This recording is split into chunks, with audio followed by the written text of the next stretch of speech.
बहू ने किया पता।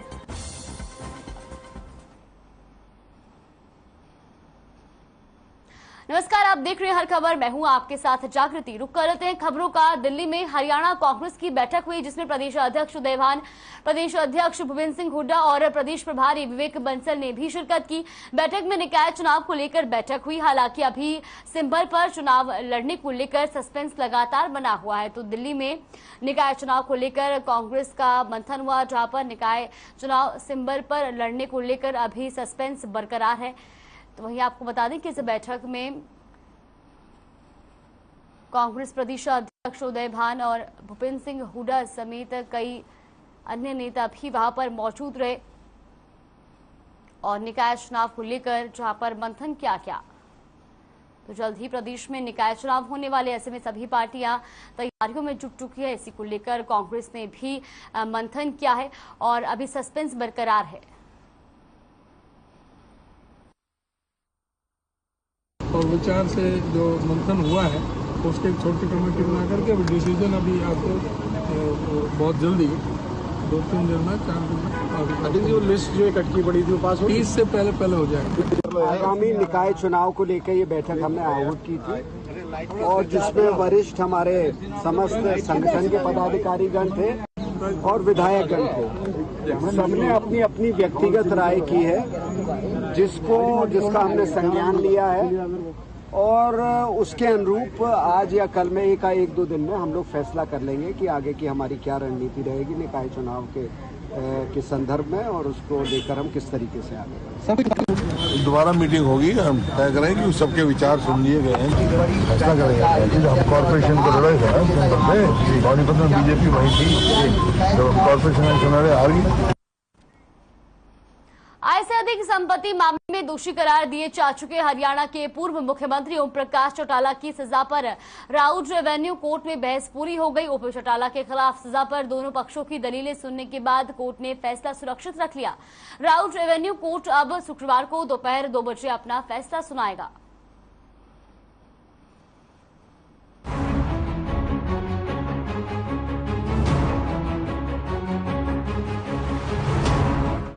जेबीटी शिक्षक भर्ती घोटाला मामले में सजा काटकर पिछले इस साल दिल्ली की तिहाड़ जेल से बाहर आए हरियाणा के पूर्व मुख्यमंत्री और इंडियन नेशनल लोक दल के चीफ ओम प्रकाश चौटाला एक बार फिर से जेल की चौखट पर पहुंच गए हैं। इस बार मामला है आय से अधिक संपत्ति का। 7 बार विधायक और 5 बार हरियाणा के मुख्यमंत्री रहे ओम प्रकाश चौटाला ने साल 1993 से 2006 के बीच 6 करोड़ रुपए से ज्यादा की संपत्ति जुटाई है, जो उनके ज्ञात आय स्रोतों से कहीं ज्यादा है। आपको बताते हैं क्या है पूरा मामला। ज्यादा संपत्ति, बनी विपत्ति। साल 1993 से 2006 के बीच ओपी चौटाला 7 बार विधायक रहे। इस अवधि के दौरान वे हरियाणा के मुख्यमंत्री भी रहे। 1993 से 2006 के बीच ओपी चौटाला से 6.09 करोड़ रुपए की संपत्ति अर्जित की, जो 1993 और 2006 के बीच ओपी चौटाला की वैध आय से बहुत अधिक है। सीबीआई ने 2005 में ओम प्रकाश चौटाला के खिलाफ मामला दर्ज किया था। 26 मार्च 2010 को सीबीआई ने मामले में चार्जशीट दायर की। साल 2019 में ईडी ने मामले में कार्रवाई की थी। ईडी ने ओपी चौटाला की 3 करोड़ 68 लाख की संपत्तियों को जब्त कर लिया था। इन संपत्तियों में ओम प्रकाश चौटाला के फ्लैट, प्लॉट और जमीन शामिल थे। जब्त की गई संपत्तियां नई दिल्ली, पंचकुला और सिरसा में है। 21 मई को दिल्ली की राउत रेवेन्यू कोर्ट ने मामले में चौटाला को दोषी करार दिया। मामले में बृहस्पतिवार को कोर्ट में चौटाला की सजा को लेकर घंटों बहस हुई। इस दौरान ओपी चौटाला के वकील ने उनकी उम्र और दिव्यांगता का हवाला देते हुए कम से कम सजा की मांग की। तो एज का हवाला दिया है, 87 ईयर्स मेरी एज है। 2013 में मैं 60% डिसेबल सर्टिफिकेट मेरे पास था। क्योंकि मैं डिसेबल हूँ, बचपन से ही मेरे को लकवा हुआ पड़ा, पैरालिसिस है मेरे हार्ट में। और इस टाइम मेरा जो मेडिकल रिकॉर्ड है वो 90% डिसेबिलिटी का है। मैं अपने कपड़े नहीं बदल सकता, कोई डेली के जो नीचे के काम होते हैं वो नहीं कर सकता। तो ये सब बातें कोर्ट के सामने रखी थी। उसके साथ में 2022 में 20 मई 2022 को एक सुप्रीम कोर्ट की जजमेंट आई है, मर्डर केस में जजमेंट है, जिसमें मर्डर केस की मैक्सिमम पनिशमेंट होती है डेथ सेंटेंस, मिनिमम होती है लाइफ। तो सुप्रीम कोर्ट ने ये होल्ड करा 22 मई को, 3 जज की जजमेंट है, मैक्सिमम से उस आदमी को मिटिगेटिंग सर्कमस्टांसेस देखते हुए मिनिमम दी गई, जिसको लाइफ बोल। वहीं सीबीआई की ओर से पेश वकील ने ओम प्रकाश चौटाला की तरफ से पेश वकील की दलीलों का विरोध किया। सीबीआई के वकील ने कहा कि खराब सेहत का हवाला देकर सजा से राहत नहीं मांग सकते। यह एक नेता के खिलाफ मुकदमा है जो बहुत बड़ी संख्या के लोगों का प्रतिनिधित्व करते हैं, इसलिए सजा एक नजीर बननी चाहिए। कल 2 बजे इस बात का फैसला है कि जी कितनी सजा उनको दी जाएगी। आपने क्या कुछ ग्राउंड आज रखे उनके? हमने सिंपल ग्राउंड एक ही रखा है, जो मैंने पहले भी कहा था।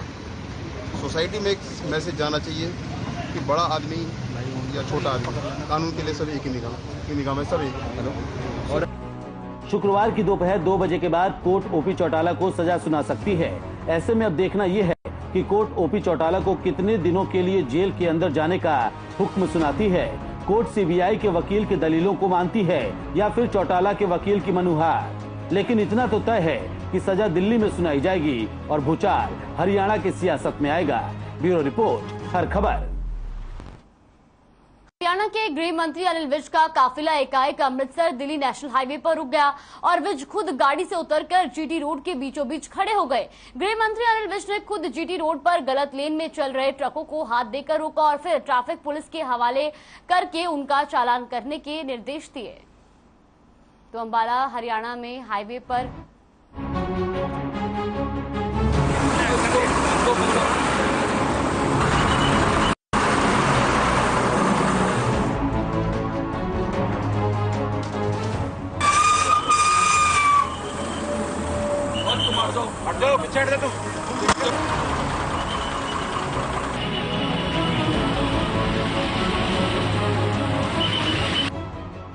अगर आप हरियाणा में गाड़ी चला रहे हैं तो कृपया अपने लेन में ही ड्राइविंग करें, क्योंकि आपकी गाड़ी कहीं भी और कभी भी प्रदेश के गब्बर की जद में आ सकती है और फिर कानूनी कार्रवाई तो तय है।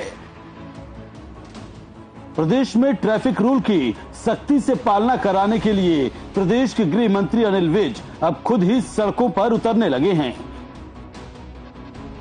इसी सिलसिले में गब्बर की गाड़ी आज दिल्ली अमृतसर हाईवे पर रुक गई और गृह मंत्री अनिल विज ने खुद जीटी रोड पर गलत लेन में चल रहे ट्रकों को हाथ देकर रोका और उनके चालान कराए। पकड़ो इनका नंबर नोट करो, नीचे उतारो तीनों।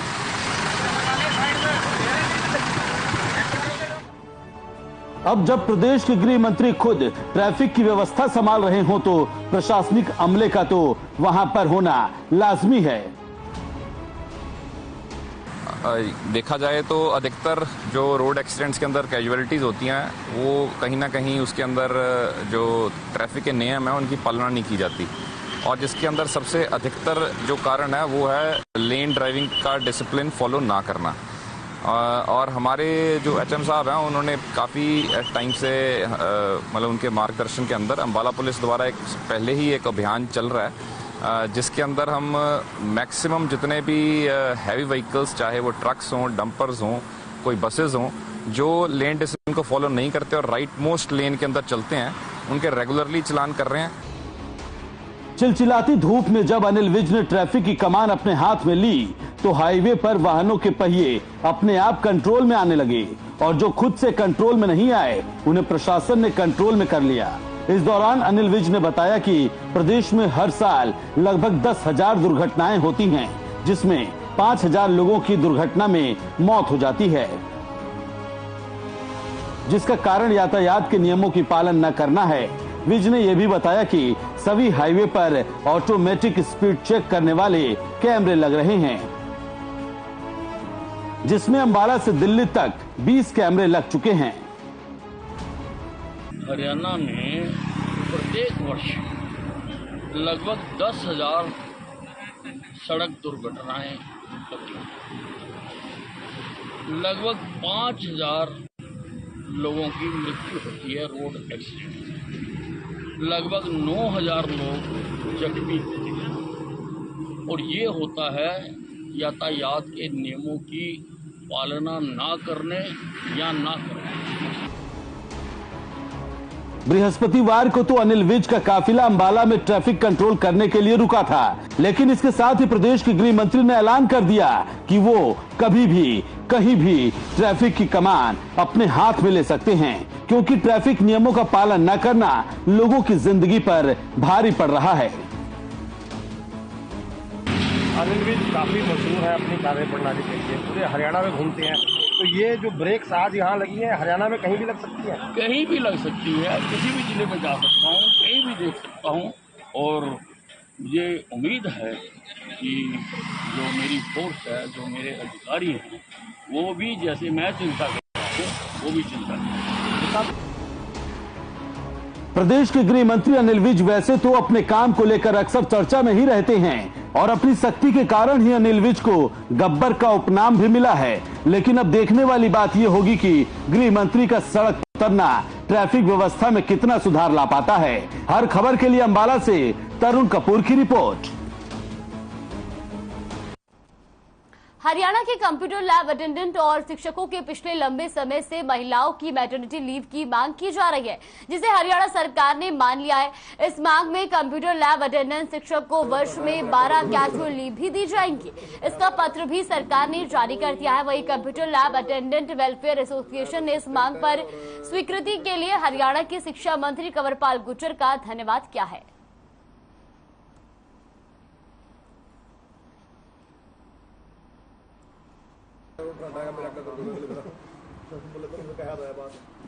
दोनों ही जो कंप्यूटर लैब असिस्टेंट हैं और कंप्यूटर शिक्षक हैं,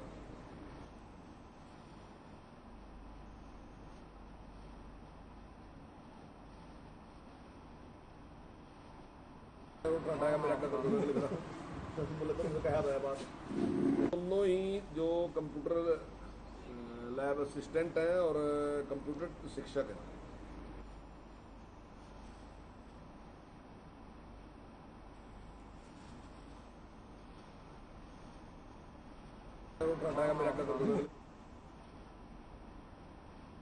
वहीं 5 बार विधायक रहे और पूर्व मंत्री भागीराम के बेटे एडवोकेट सुरेंद्र कुमार बीजेपी में शामिल हुए।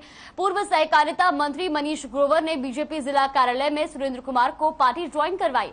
मनीष ग्रोवर ने कहा कि 1977 में भागीराम ने पहला चुनाव जीता था, उसके बाद 1982, 1987, 1996 और 2001 में चुनाव जीता, जिसके बाद 1987 में जन स्वास्थ्य मंत्री भी बने।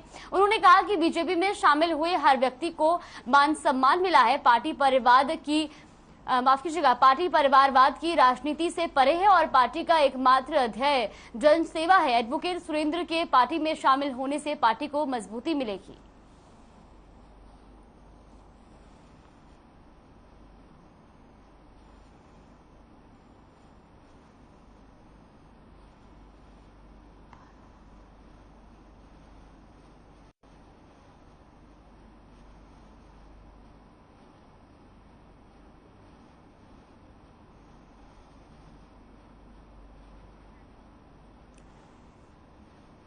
तो सिरसा में मनीष ग्रोवर ने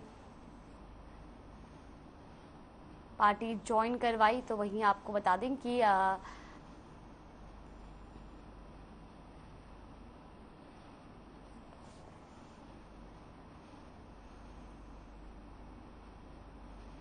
सिरसा से खबर हम आपको बता रहे हैं, जहां पर मनीष ग्रोवर ने सुरेंद्र कुमार को बीजेपी पार्टी ज्वाइन करवाई। वहीं आप ये तस्वीरें देख सकते हैं जहां पर उनको बीजेपी का पटका पहनाकर बीजेपी में शामिल किया गया।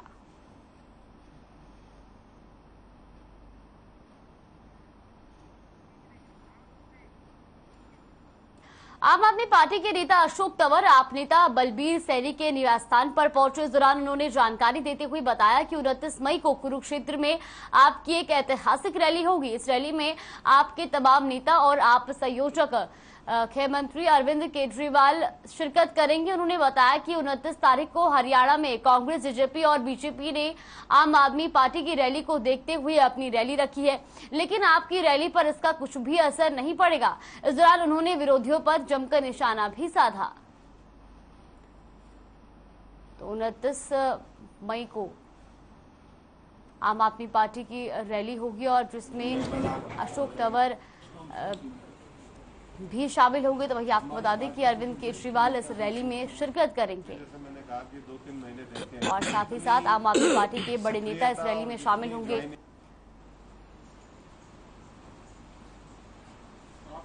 जब मैं बताऊंगा ना।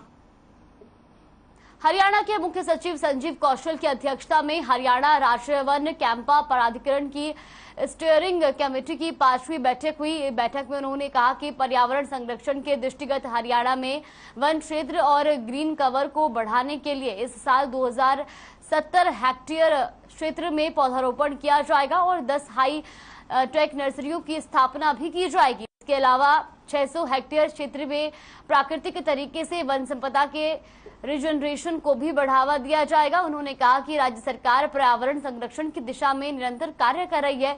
इन्हीं प्रयासों के फलस्वरूप हरियाणा देश में एग्रो फॉरेस्ट्री के मामले में भी अग्रणी राज्य बना है। बैठक में जंगलों में लगने वाली आग पर काबू पाने के लिए लगभग 282 करोड़ रुपए की वार्षिक योजना को मंजूरी प्रदान की गई।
हरियाणा कृषि एवं किसान कल्याण विभाग की अतिरिक्त मुख्य सचिव डॉक्टर सुमिता मिश्रा ने हर खेत स्वस्थ खेत पोर्टल को लॉन्च किया। सुमिता मिश्रा ने कहा कि अभियान के तहत राज्य में 140 ब्लॉक में कृषि योग्य भूमि से लगभग 75 लाख मृदा नमूने लिए जाएंगे और 75 लाख किसानों को सायल हेल्थ कार्ड वितरित किए जाएंगे। इसके अतिरिक्त उन्होंने हर खेत स्वस्थ खेत अभियान में मृदा नमूना एकत्रित तथा विश्लेषण करने की पुस्तक मार्गदर्शिका का विमोचन भी किया। उन्होंने कहा कि लक्ष्य 3-4 वर्षों में पूर्ण कर लिया जाएगा। उन्होंने बताया कि इस पोर्टल पर हर खेत स्वस्थ खेत अभियान के तहत जो मृदा नमूने लिए जा रहे हैं उनका पंजीकरण किया जाएगा। पंजीकरण के समय किसान के पास एक SMS आएगा जो ये बताएगा कि आपका मृदा नमूना किस प्रयोगशाला में विश्लेषण हेतु भेजा गया है।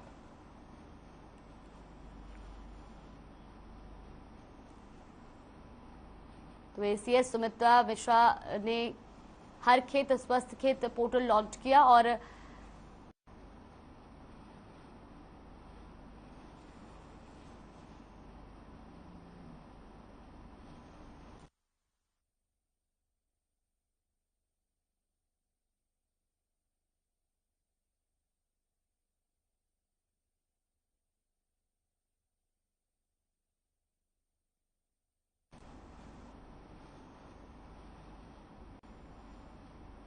उत्तर प्रदेश सरकार ने रोजगार देने को लेकर बड़ा कदम उठाया है। सरकार ने नए ऐलान के तहत रोजगार मेला आयोजित करने की बात कही है। इसके माध्यम से युवाओं को अवसर मिलेंगे। इसी के तहत योगी सरकार हर हाथ को काम देने का संकल्प आगे बढ़ाने में लग गई है। इसी कड़ी में गाजियाबाद में स्थित RD इंजीनियरिंग कॉलेज में रोजगार मिलने का आयोजन किया गया, जहां मुख्य अतिथि के तौर पर रिटायर्ड जनरल और केंद्रीय राज्य मंत्री VK सिंह ने शिरकत की। साथ ही गाजियाबाद के जिलाधिकारी और मुख्य विकास अधिकारी भी मौके पर मौजूद रहे। तो वही जिलाधिकारी ने मेले में मौजूद करीब 2000 से भी ज्यादा बच्चों को रोजगार के लिए प्रोत्साहित किया और बच्चों का मनोबल बढ़ाते हुए कहा कि जिन्हें रोजगार यहाँ नहीं मिलेगा वो निराश बिल्कुल भी ना हो, बल्कि किसी दूसरे रोजगार मेले में फिर से कोशिश करें। वही करीब 40 कंपनियों ने बच्चों को उनके योग्यता के अनुसार रोजगार दिया।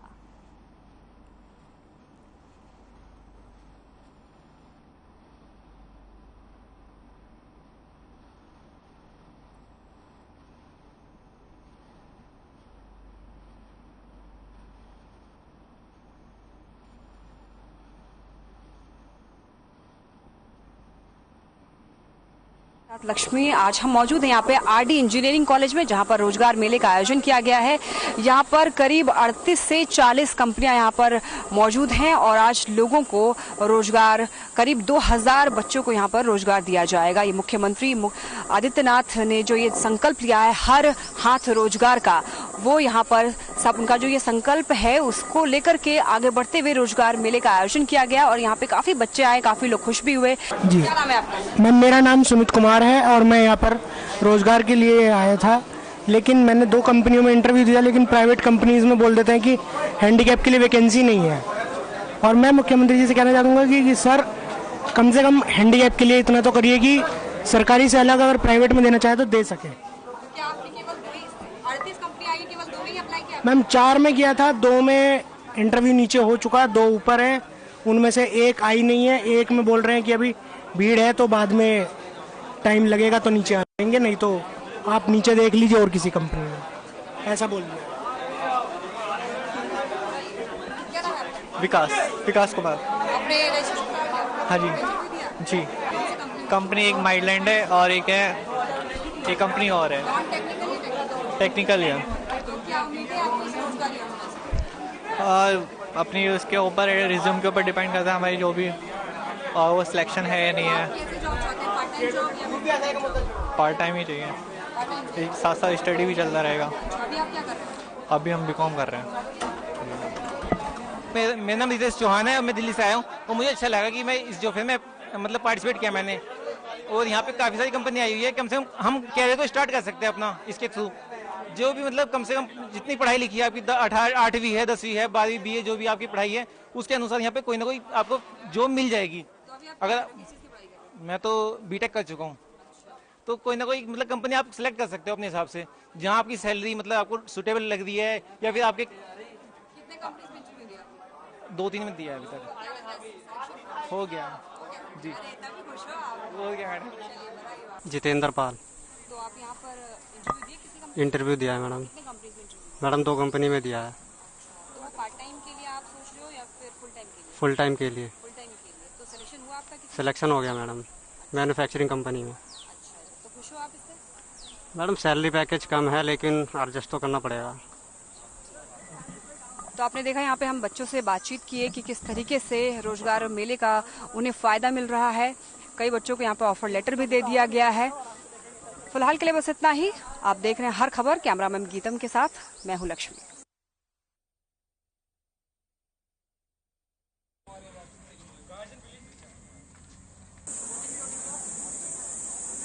बाद में आरडी इंजीनियरिंग कॉलेज में रोजगार मेले का आयोजन किया गया, जहां पर मौके पर ही बच्चों को ऑफर लेटर भी दिया गया। तो वहीं आपको बता दें कि इस मौके पर सांसद डॉक्टर वीके सिंह मुख्य अतिथि के तौर पर मौजूद रहे। साथ ही साथ जिलाधिकारी राकेश सिंह ने भी वहां पर शिरकत की और मौके पर बच्चों को ऑफर लेटर दिया गया। तस्वीरें आप देख सकते हैं, जहां आरडी इंजीनियरिंग कॉलेज में रोजगार मेले की तस्वीरें हम आपको दिखा रहे हैं और मौके पर सांसद डॉक्टर वीके सिंह मुख्य अतिथि के तौर पर वहां पर मौजूद रहे और बच्चों को ऑफर लेटर दिया गया।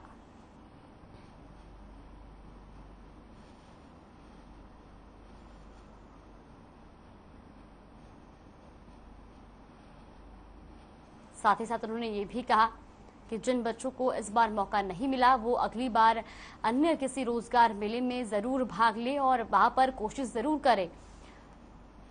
तो वही इस रोजगार मेले में कई सारे बच्चे पहुंचे।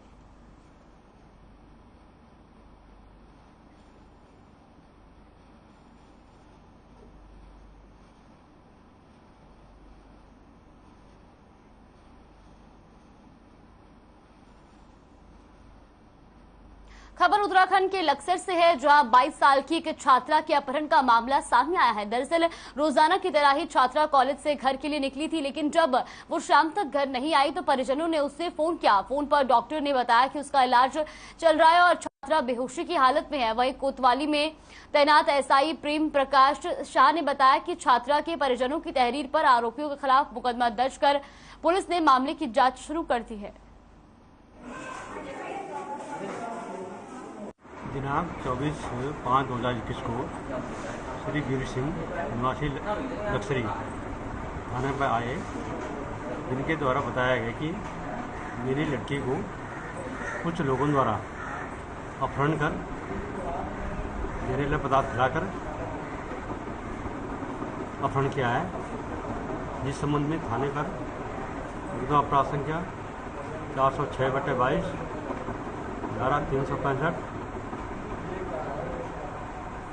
328 IPC पंजीकृत है। बुलेटिन फिलहाल के लिए बस इतना ही। आप देखते रहिए हर खबर।